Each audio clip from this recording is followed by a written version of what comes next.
क्या पाकिस्तान हाफिज सईद और दाऊद इब्राहिम को इंडिया के हवाले करेगा? इंडिया जो है वो किस तरह नॉन अलाइनमेंट से एक बिजनेस मॉडल की तरफ जा रहा है। पाकिस्तान को उसका खमियाजा भुगतना पड़ा है। क्या करना चाहिए जिससे जो ये दहशतगर्दी का सेब एक बार फिर से आना शुरू हो चुका है और बादल मंडला रहे हैं हमारे पाकिस्तान के ऊपर। हमने क्या काम किया है? हमने तो मदरसे बनाए। उस मदरसों ने हमारी जीडीपी में कितना किरदार अदा किया, मैं तो कहता हूँ इस पे हमें बताया जाए, ताकि हमें पता चले कि हम मदरसे बना के जो जीडीपी फोकस कर रहे थे, हमारे मौलवियों की जीडीपी पे फोकस कर रहे थे, आज देखें India where does it stand कि वो एक बिजनेस मॉडल की बात कर रहे हैं। वो कह रहे हैं हमें ये बिजनेस मॉडल, ठीक है, वो ई रुपी की बात कर रहे हैं, ठीक है जी, वो डिजिटल होने की बात कर रहे हैं। हमें एडिक्शन हो गई है एड की और बैरूनी मदद की, और उसके लिए हम बहाने ढूंढते। पहले हम कम्युनिज्म के खिलाफ खड़े हुए थे 79 में, हमें किसी ने कहा था, हमने उससे पहले हम 74-75 में ट्रेनिंग शुरू कर चुके थे। ये रब्बानी और हिकमत यार यहाँ पे पाकिस्तान में फिरते थे, तो हमने ये किस्सा जो है वो खुद अपने गले में डाला है। ये मगरबी महाज हमने खोला है, अपने मुफाद में खोला है, ताकि हमारा ये जो है ना वो लंच वो फ्री रहे। अब नहीं हो पाएगा। ये 9/11 में सबसे ज़्यादा फायदा किसको हुआ? 2002 में 36 अरब डॉलर जो है वो रीशेड्यूल किए थे पेरिस क्लब ने, पाकिस्तान के कंसोर्टियम ने, ठीक है। तो अब ये चीज़ें नहीं चल सकती। जिस वक्त दोहा में मुज़ाकरात अमेरिकी कर रहे थे, वो अपने मुफाद में कर रहे थे ना। हम यहाँ पे मजहबी कार्ड खेल रहे थे, हम यहाँ पे तहरीक लब्बैक बना रहे थे। तहरीक लब्बैक का क्या ताल्लुक था तालिबान से? उनके तो मसला का ही और था। हमने कहा कि हम उनको मेन स्ट्रीम कर रहे हैं। देखिए इसमें हमारी एलीट जो मैं समझता हूँ कि खोखली एंटी वेस्ट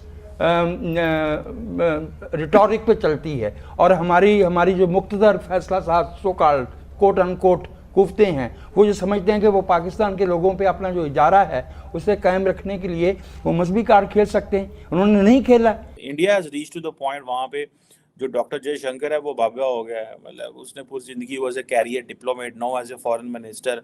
उसको जो है ना वो मोदी जी की आशीर्वाद है कि तुसी जनाब जुड़ जाया करो, जिथे जाते हो ना जुड़ जाओ, बी टफ। तो ये चीज़ें हैं। खैर एनी हाउ, इंडिया जो है वो मैं बता रहा था कि वो हर जगह जा रहे हैं, they are meeting people and they are talking. So global south की बात कर रहे हैं, ठीक है जी। अब जारी बात है कि ये जो चीज़ है वो, जैसे फॉर एग्जांपल ये इंपॉर्टेंट चीज़ें हैं कि भाई ग्लोबल साउथ में वो क्या चीज़ है। अब पाकिस्तान ने जिस तरह चाइना के साथ मिलकर JF-17 थंडर बनाया है, अमेरिका जो है उसने वो F-16 की बात है, MiG-35 चल रहा है, ठीक है जी। अब मेरा ख्याल है ये तेजस वगैरह की बातें कर रहे हैं कि भाई हमें जो ये चाहिए ताकि हम लोग एक अफोर्डेबल अल्टरनेटिव F-16 का, और हम उसके मुकाबले में भी आ जाएंगे। अब ये तेजस जो है ये basically cheapest light weight combat aircraft है जो कि अवेलेबल है, और इंडियन एयरफोर्स के पास ये मौजूद है। और I think they are working on that के जी।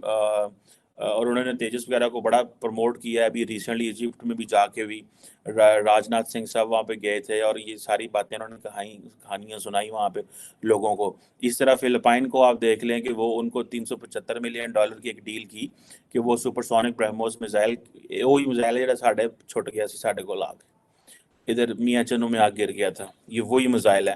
बाद में मुझे पता चला कि इंडियन जहाँ जाते हैं वो दसते रहते हैं कि नहीं नहीं नहीं नहीं, और तो साढ़े को एवं छुट गया सी, और तो असां ते खेडन खुडन डे सन साढ़े मुंडे साढ़े मुंडे खेडन डे सन ते विच निकल गया, गोली चल गई। तो that is not, they did it deliberately, although they came up with this idea कि वो जी हमने 4 लोग फारग कर दिए हैं। ना वो फारग किए हैं कि नहीं किए ये भी हमें नहीं पता, लेकिन दाल में कुछ काला रहता है। लेकिन फिर भी उन्होंने आई थिंक दे मेड दी फिलिपीनियों को उन्होंने एग्री कर लिया कि भाई $400 मिलियन कटो, $375 मिलियन कटो, तो ए पैसे फड़ाओ तो ए माल ले लो। सो ये जो चीज़ है, अब इंडिया की जो डिफेंस प्रोडक्शन है उसमें वो काफ़ी काम कर रहे हैं।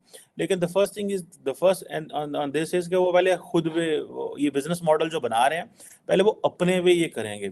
जब अपना रिलायबल हो जाएंगे, वैसे तो चाइना भी बहुत सारा वेपन इंपोर्ट करता है, China is a big economy, लेकिन छोटे छोटे ममालिक को वो जाके ये चीज़ें पिच कर रहे हैं। और जारी बात है कि ये जो इसी तरह की चीज़ें हैं, फिर इनकी जो DRDO है वो भी इस पे काफ़ी काम लगी हुई है। जो defence research and development organisation है वो काफ़ी काम कर रही है। अब अगर आप ये देखें कि इंडिया की पार्टिसिपेशन हो Y2U2 में हो, रशिया के साथ हो अलहदा एंगेजमेंट हो, SCO में अलहदा एंगेजमेंट हो, क्या उसको बोलते हैं, ये चीज़ें जो हैं क्वाड अलहदा हो, ठीक है जी, ये सारी चीज़ें दे टेल द केस कि भाई वो अपनी ऑटोनॉमी की तरफ जा रहे हैं और वो अपनी जिसे कह लें कि एक इंडिपेंडेंट पोजीशन पे जा रहे हैं। और जैसे फॉर एग्जांपल रिसेंटली ITU में हमने इस पर डिस्कशन भी किया था कि $2 बिलियन की फूड सेक्टर इंडस्ट्रियल पार्क बन रहे हैं इंडिया के अंदर, ठीक है जी। $330 मिलियन की एनर्जी प्रोजेक्ट आ रहे हैं मोदी के होम टाउन। आपको पता है हर चीज़ मोदी की होम टाउन जा रही है। This is a one view and I have spoken to few Indians, उन्होंने कहा कि ऑब्वियसली इसमें ये हो रहा है, लेकिन ये स्टेट्स के दरमियान एक खींचातानी है इंडिया के अंदर, विच इज़ गुड। जैसे अमेरिका के अंदर स्टेट्स के दरमियान खींचातानी है, ये पाकिस्तान में भी होनी चाहिए। लेकिन पाकिस्तान में क्या होता है, क्योंकि हर चीज़ मरकज़ डील करता है, ठीक है जी। अब ये जो मोदी जी का विजन है कि मेक इन इंडिया करेंगे और इस तरह की चीज़ें करेंगे, ये बड़ी इंपॉर्टेंट है and that is giving them sort of an independence दे रहा है। और अब इंडिया कहता है कि दुनिया मल्टीपोलर वर्ल्ड होनी चाहिए, ठीक है जी। अब मल्टीपोलर वर्ल्ड होनी चाहिए, लेकिन at the same time India is getting into the bipolar, और वो है कि India is getting under the influence of the America and the west. ये जो आप रशिया के ऊपर उनकी पोजीशन बदल रही है, दुनिया को वो कह रहे हैं कि जनाब हाँ हाँ हाँ हम लगे हुए हैं, हम देख रहे हैं और इस तरह की चीज़ें हमने उसको कहा है पुतिन को, लेकिन एट द सेम टाइम वो ये भी समझते हैं कि फाइन जो है वो अमेरिका से जो डिविडेंड्स हैं वो बहुत बड़े हैं जो एज कम्पेयर टू रशिया। सो एक उन्होंने बात कर दी मोदी जी ने उसके सामने बैठ के, अब सारा वेस्ट उसको कोट करता रहता, देखो ना मोदी ने है क्या सी, देखो ना मोदी ने है क्या सी, ठीक है। मतलब it is not going to work. लेकिन at the same time India समझता है कि मल्टीपोलर वर्ल्ड से मुराद यह है कि हमें भी इतना सा शेयर दें सारी पावर स्ट्रक्चर में। ये आप खुद ही ना जो है वो एक दूसरे को मिठाइयाँ खिलाते रहें और बांटते रहें। सो द मल्टीपोलर, तो इसे आप ये कह सकते हैं, this is what the call, I think the mini multilateralism की बात कर लें कि भाई इन साडा भी हिस्सा हन्नू भी बर्फी खुआओ, ठीक है जी, और हम भी उसका हिस्सा बनना चाहते हैं।